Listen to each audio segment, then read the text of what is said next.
Você já parou para pensar no que realmente acontece com a alma nos primeiros instantes depois da morte? Será que existe um momento exato em que tudo muda? Ou será que a alma ainda permanece entre nós por um tempo, tentando entender o que aconteceu? Paz ou confusão? Silêncio ou respostas? O que os espíritos contaram a Allan Kardec pode mudar completamente a forma como você enxerga a vida e o que vem depois dela. Hoje você vai conhecer as revelações mais impactantes da doutrina espírita sobre os 7 dias mais misteriosos da alma após o desligamento do corpo físico.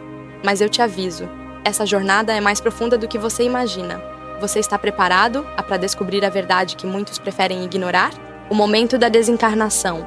Dia 1. No primeiro instante da morte, de acordo com Allan Kardec, a alma entra numa espécie de despertar espiritual.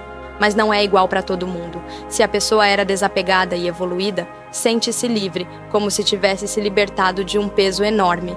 Mas se apegava demais à matéria, pode ficar confusa, desorientada, sem nem perceber que morreu. Imagine, você continua vendo tudo, ouvindo tudo, tenta conversar com alguém que ama e ninguém te responde. Há relatos de espíritos que continuam indo para casa, tentando participar da vida dos familiares, sem entender por que estão sendo ignorados. Outros tentam voltar para o próprio corpo sem sucesso. E quando a morte é repentina, como num acidente, esse estado pode durar dias, com o espírito vagando no local do falecimento, buscando respostas, tentando se comunicar em silêncio. Você já imaginou a dor de uma alma que tenta ser ouvida?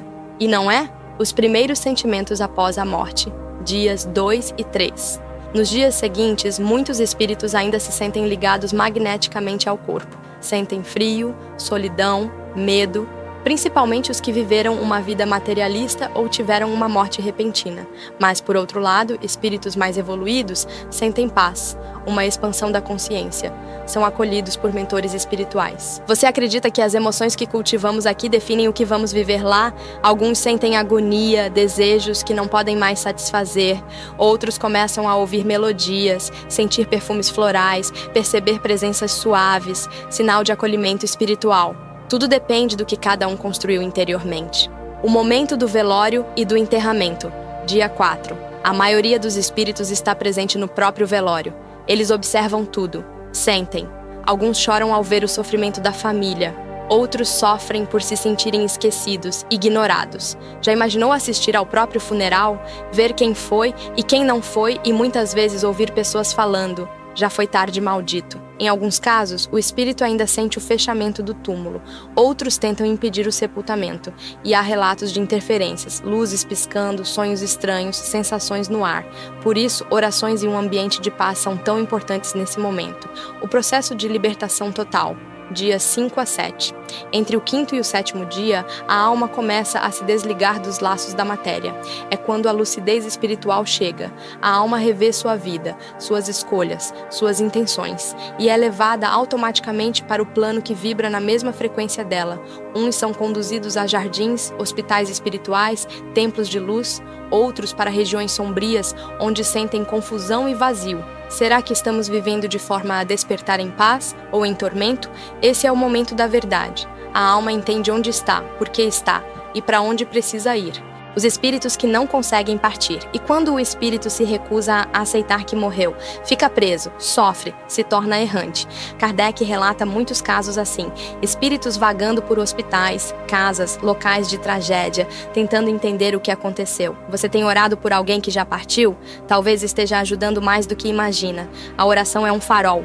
Ela ilumina caminhos, traz consolo, ajuda o espírito a encontrar a paz.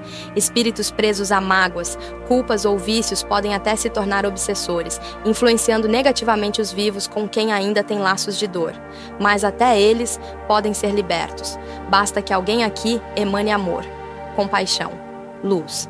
E se a morte não for o fim, mas um recomeço? Allan Kardec foi claro. A morte não é o fim, é uma passagem, um despertar, um retorno. A consciência continua, o amor verdadeiro permanece. Os reencontros acontecem, e não apenas uma vez. Depois dos 7 dias, a alma já está sendo orientada para o próximo passo. Seja ele aprender, trabalhar, reencarnar ou ajudar outros. Muitas almas voltam como trabalhadores do bem, outras com missões específicas. Algumas se reencontram em novas vidas. Pais que viram filhos, irmãos que viram guias. Cada alma segue o seu caminho, mas todas estão caminhando para a evolução. Talvez você esteja aqui hoje porque alguém que partiu está te guiando até essa mensagem, ou talvez seja o seu espírito pedindo respostas que seu coração ainda não entendeu. Mas uma coisa é certa, a forma como você vive hoje vai ecoar nos primeiros 7 dias após a sua partida. E não importa a religião, o tempo de oração ou o que dizem os outros. O que vai realmente importar é o que você carrega dentro de você. A dor da perda pode machucar, mas também pode ser o prenúncio de um reencontro maior lá na frente, num lugar onde o amor nunca morre. Me diga uma coisa nos comentários. Você acredita que nossas emoções aqui definem o que viveremos depois da morte? Se isso tocou você de alguma forma, não saia sem deixar o seu like, se inscrever no canal e compartilhar este vídeo com alguém que ainda sente saudade de quem partiu. Porque entender o que acontece depois da morte é a chave para viver com mais consciência enquanto ainda estamos aqui. E lembre-se, você não está sozinho. Nunca esteve.